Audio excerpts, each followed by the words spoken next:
అబ్బా చాలే అమ్మా. చూడు శుభ్రంగా ఉంది, ఇంకా వెళ్ళొచ్చా? అయినా లేవీ లేవక్కడ, నువ్వన్నిటినీ తరిమేశావుగా. నీటి కొలం దాకి వెళ్ళాలి, దాన్ని దాటి వెళ్ళకూడదు. నీటిలోకి దిగొద్దు. ఇంకో విషయం గుర్తుంచుకోండి, మీతో పాటు జాజు వస్తున్నాడు. జాజునా? జాజు వస్తేనే మీరు వెళ్ళేది.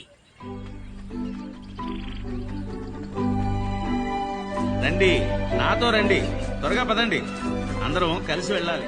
అవును, మనం కొత్త చోటకి వెళ్తున్నామా? నీకెలా తెలుసు? నువ్వు నీలవైపు వెళ్ళావు కదా. నేను ఆ కొత్త చోటు గురించి విన్నానా? అలా చాలా అందంగా ఉంటుందట, అద్భుతంగా ఎక్కడికో ఉంటుందంట. చెప్పు. ఏనుగుల శ్మశానానికి.